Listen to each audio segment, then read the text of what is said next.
Hey guys, today I'm talking about adding micro irrigation or drip irrigation to your garden.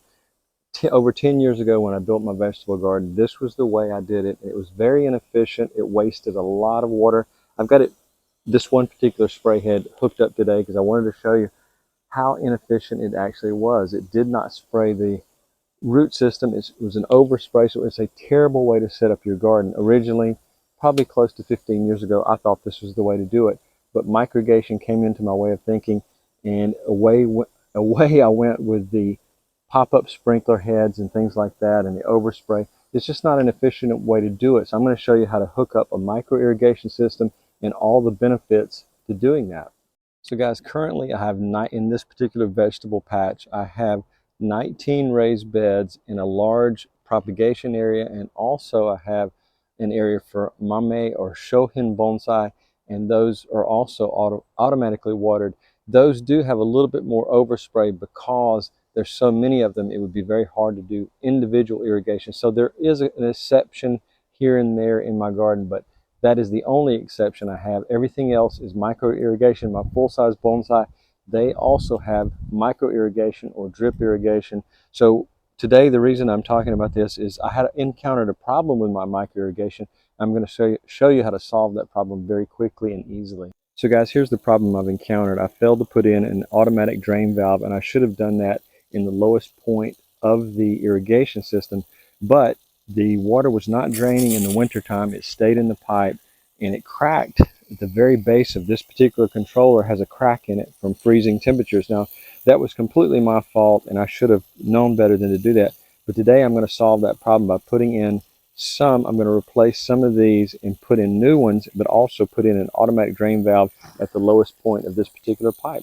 So guys, if you live in an area that has freezing temperatures, you absolutely need an automatic drain valve. Now, you can do this over your entire system by finding the lowest point of all of your PVC pipe in the garden and then install one of these right here.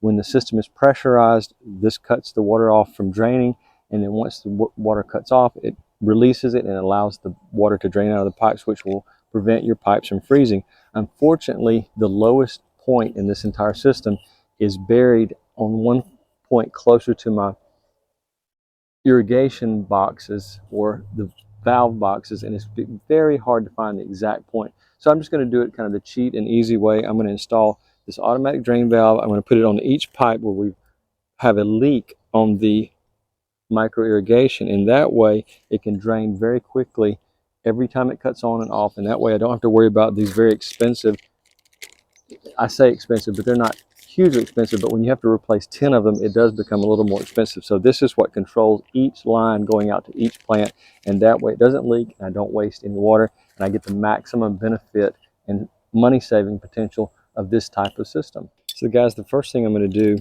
is I'm planning on putting the automatic drain valve right here, and the reason I've turned it sideways rather than this way is my lawnmower comes up and down this path, so I don't want it hitting this and breaking it off. So I have it at an angle.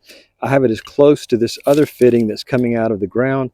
I would like to go a little bit further where this was actually at ground level, but it's not possible because I have a fitting there. So I'm going to come up about 1/2 inch and cut this top portion off.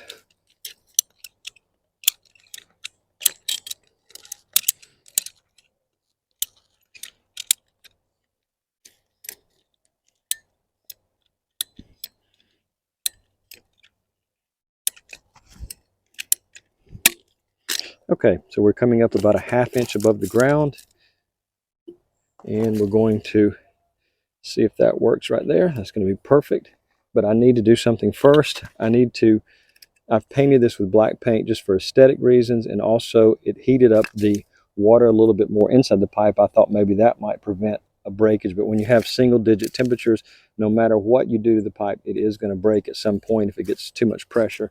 Okay, I'm going to take this and I'm going to rough up the edges of the paint and make sure that the PVC fits better with the glue, and we just kind of run that around there. We're also going to, sorry, I'm talking over that, but I'm going to rough up the PVC and the paint there that's on it, and then we'll come back and try to do a little bit more cleaning.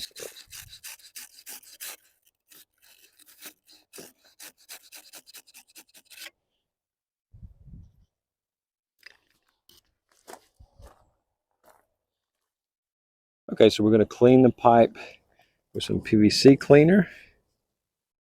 I'm just going to try to remove as much of that paint as we can. Okay.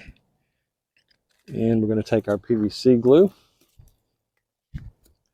And we've got a T-fitting here so we can reattach this pipe. But this is going to sit just like this. And this is where it will drain at the closest point I can get it to. And hopefully we can prevent any more frost damage to our pipes.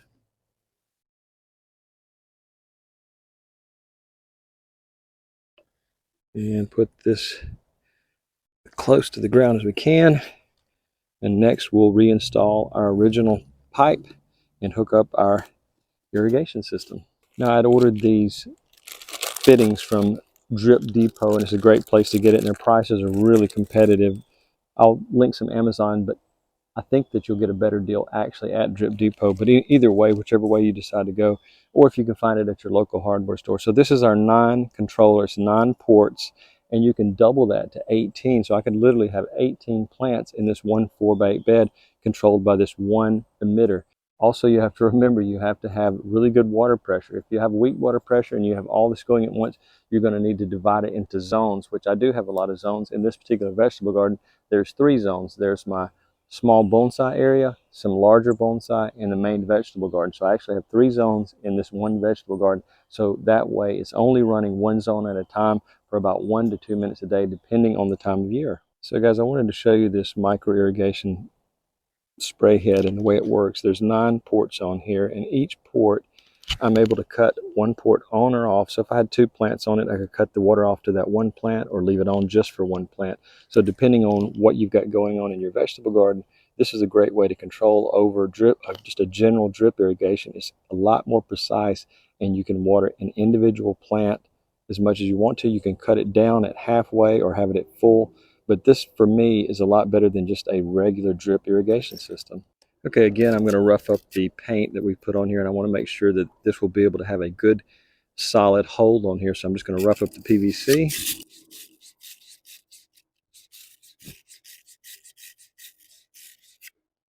Okay, a little bit of scratchiness you can feel to it there. Then I'm going to use my PVC cleaner and just remove as much paint as I can. I'm going to allow that it dries very quickly. Okay, it's not all removed, but it's going to have a better grip, and that's where we're going to do it. Now, one thing you may be wondering, why do I have such a long extension there? I've learned that when you're dealing with these, you want this a little bit higher so you can kind of see what you're doing. When it's close to the ground, you have to bend over and get right down at ground level. So if you have about a foot or foot and a half from the ground, it's a little bit easier to control it. So that's just a tip that I've learned along the way, is make sure you have these high enough where you can easily see what you're doing, so you don't have to get down at ground level and try to figure out what's going on, which one's off, which one's off. Next, I'm going to install our riser that goes a little bit above the height of our bed. I'm just going to try to not use quite so much glue because it's not really needed.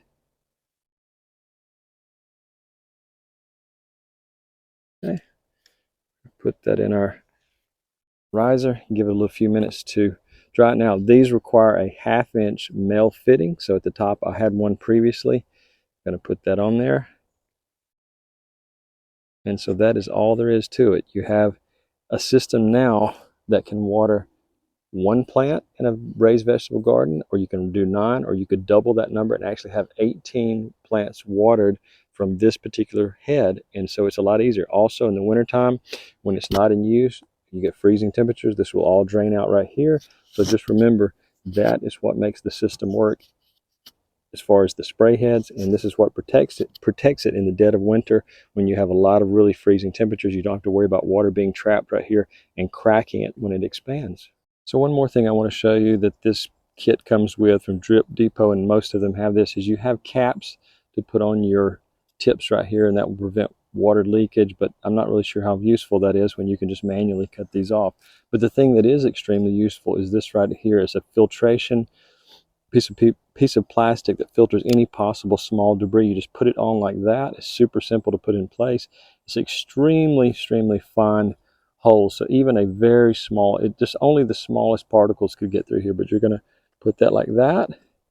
It's in place. It won't fall down in your pipe, and that will also aid in preventing any kind of debris from getting into your line and stopping it up once it gets to the emitter. So just remember that that's an important part. Don't leave that out. Make sure you install your filter, and that will make it a lot easier, so you don't have to worry about any of your spray heads stopping up and the plant not getting watered. So guys, this is a cool season vegetable bed. It's got some broccoli and kale, and I've done that exact thing I was talking about using the lines, and you can split them off. You can go from, like I said, there's 9 possible ports, but you can also split those, and you could have many splits off that as long as you have the right water pressure. So just remember that. But everything in this bed is easily watered for about 1 minute a day to 2 minutes a day, depending on the temperatures. Also, if we don't get enough rain, I could bump that up. But another thing is, if I want to add any compost, it's easy just to pull these out and move them out of the way and then reinstall them. Some of the drip irrigation systems, you have these lines, and it's really a lot more difficult to take those in and out. So this, you can just pull it out at the end of the growing season and then do whatever you want to the bed, mulch, amendments, compost, whatever you're doing, and then you can bring those back in. So it's not a process of having to remove the entire system. These are so easily to pick up and remove out of the way.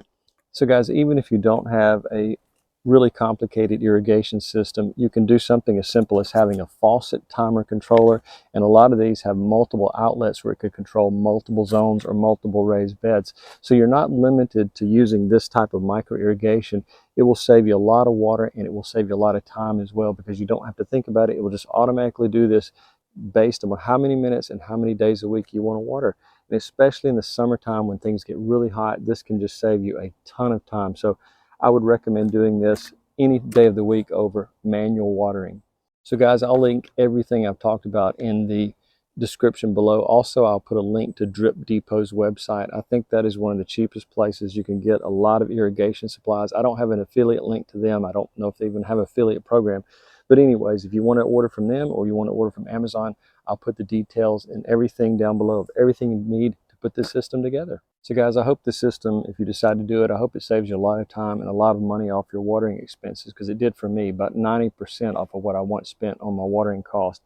Even with a rain barrel catch system, it's still not enough to water my garden in the heat of summer. So that's just one thing to remember. So guys, I hope you'll like and subscribe and you got something out of today's video. If you have anything to add or if anything I left out, please leave a comment down below. Have a great day.